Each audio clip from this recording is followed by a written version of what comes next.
Amém. Amém. Amém.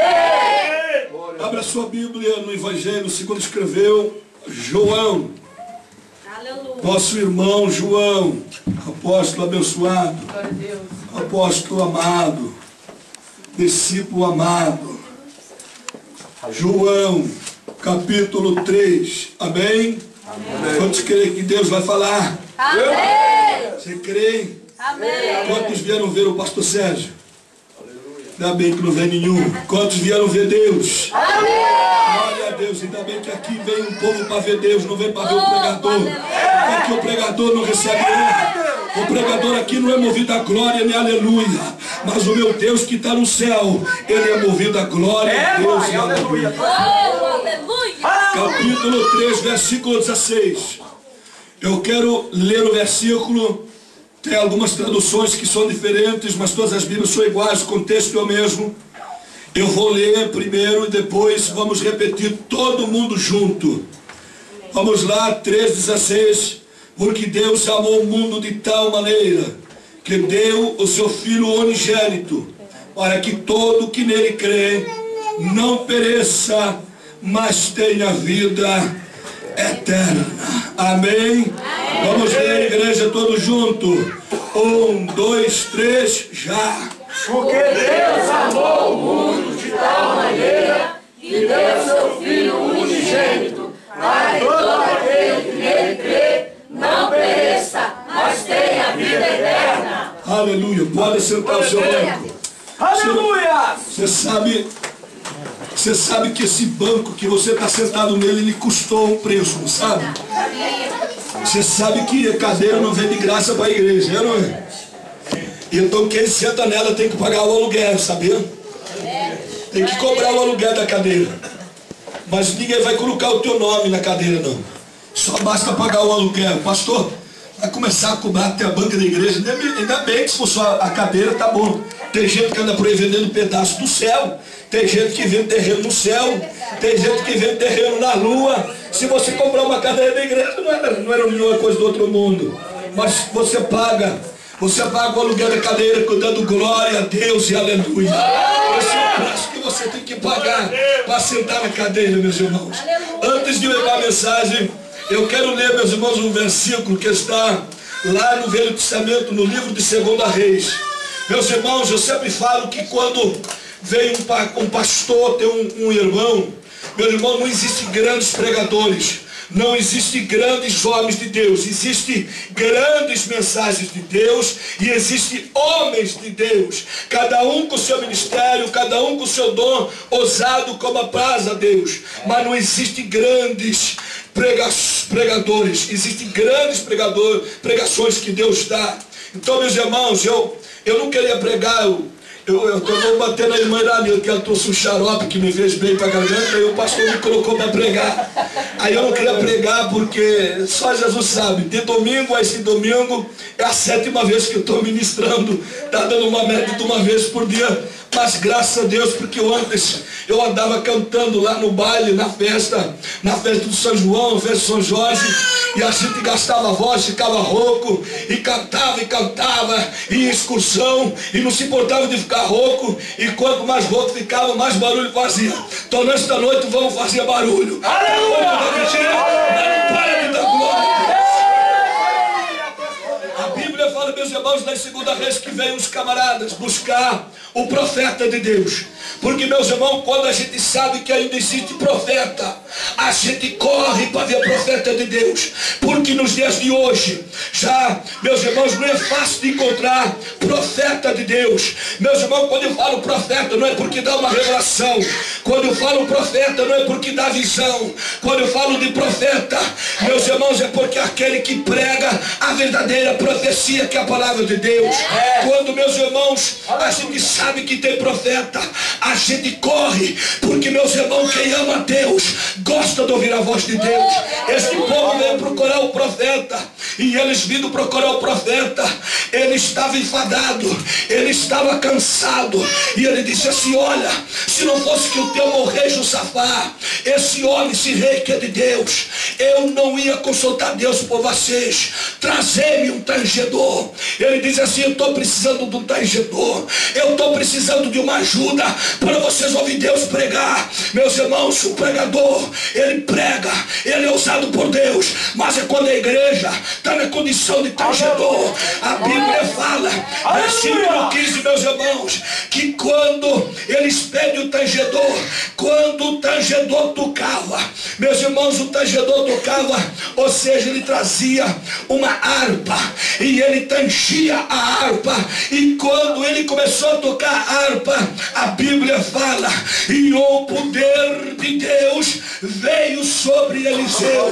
Nesta tarde você quer ouvir Deus falar, nesta tarde você quer ouvir a voz de Deus, mas eu preciso que você esteja na condição de tangedor, que você adore Ele, que você busque Ele, para que o poder de Deus te envolva e eu falo aquilo que Deus tem preparado para a sua vida. Eu preciso da sua ajuda. Meus irmãos, a Bíblia fala que quando o tangedor tocou, o poder de Deus envolve. Meus irmãos, não é só eu que faço o poder de Deus descer, é a igreja reunida, é a igreja, não é Pedro, não é João. A Bíblia fala que quando estavam 120, olha que mistério aí, eles estavam no quarto de cima, o pastor Sinival, eles estavam na sala de cima, e quando eles estavam orando, buscando a presença de Deus, a Bíblia fala que veio um vento impetuoso, encheu a casa, e de repente viu-se línguas repartidas sobre os irmãos, e 120 homens foram cheios do Espírito Santo. Que mistério! A igreja começou na sala de cima. Aqui tem mistério, pastor Sinival. Aqui Deus vai arrancar. Aqui Deus vai arrancar. Porque Ele vai fazer o Pentecostes no quarto.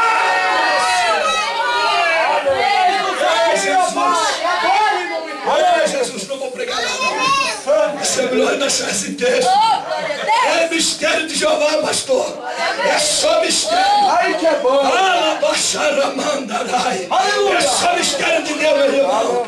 Meu irmão, preciso, adore. Abra sua boca, glorifique. Tenha sede. Eu falei ontem na vigília, quem tem fome, ele mostra que tem fome quando vê uma panela na frente. Ele não fica com vergonha. Eu estou com vergonha. Eu não. Ninguém me manda comer o que eu como mesmo. E quando eu tenho fome, eu viro nem que seja o último pedaço. Tem gente que tem medo de tirar o último pedaço que é para não casar. Eu já sou casado mesmo. Eu não tenho medo disso não. Eu tiro o maior. Se tiver o maior, eu tiro o maior. Sabe por quê? Que quando as pessoas pensam que são humildes, eu tiro tipo o menor. É por isso mesmo que eu tiro o maior vai ficar lá sempre para mim. Então é por isso que eu já vou direto ao maior. Aleluia! Meus irmãos, adore a Ele. Você tem que estar com fome e sede, para que Deus venha te encher, para que Deus venha falar. Você tem que estar na condição de tangedor, porque, meus irmãos, eu não sou especial, eu não sou melhor que ninguém. Eu prego, e quando eu prego e Deus me usa, não é porque eu sou bom, não é porque eu sou alguém, mas é porque tem uma igreja que precisa de ouvir. É quando tem um povo que necessita de ouvir. Por isso Deus me usa. Deus não me usa, meus irmãos, porque eu quero. Deus me usa, Deus me coloca aqui é para pregar por aí. Ele não me coloca aqui para eu pregar de costas. Ele me manda pregar para vocês. Então você tem que querer ouvir a voz do Senhor. Aleluia! Ai, Jesus do céu. Aleluia! Aleluia! Sabe vai ser melhor? Eu já estou fazendo. Olha a capa, gente. Glória a Deus. Vamos entrar no mensagem, meus irmãos.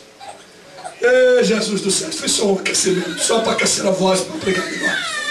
Meus irmãos, o texto que nós lemos aqui em João capítulo 3, versículo 16.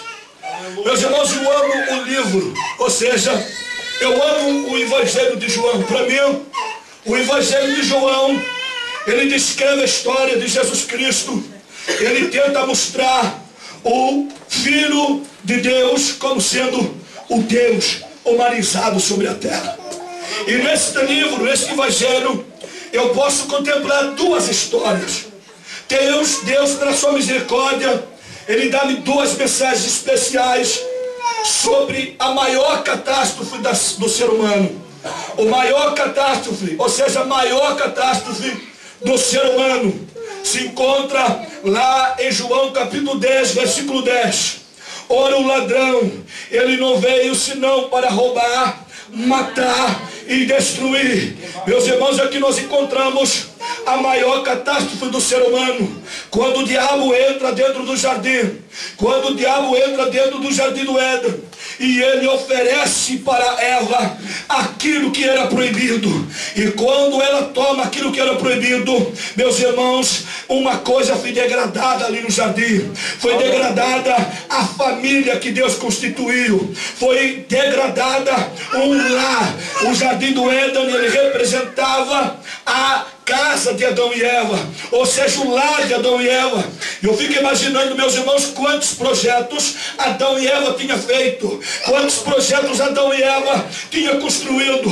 Eu fico imaginando conversa de marido e de mulher, de esposo e de esposa. Ai, se tu visse, quando eles começam a fazer projeto, se for um menino, vamos pintar o quarto de azul, se for uma menina, vamos pintar de cor de rosa. E ali começa o projeto.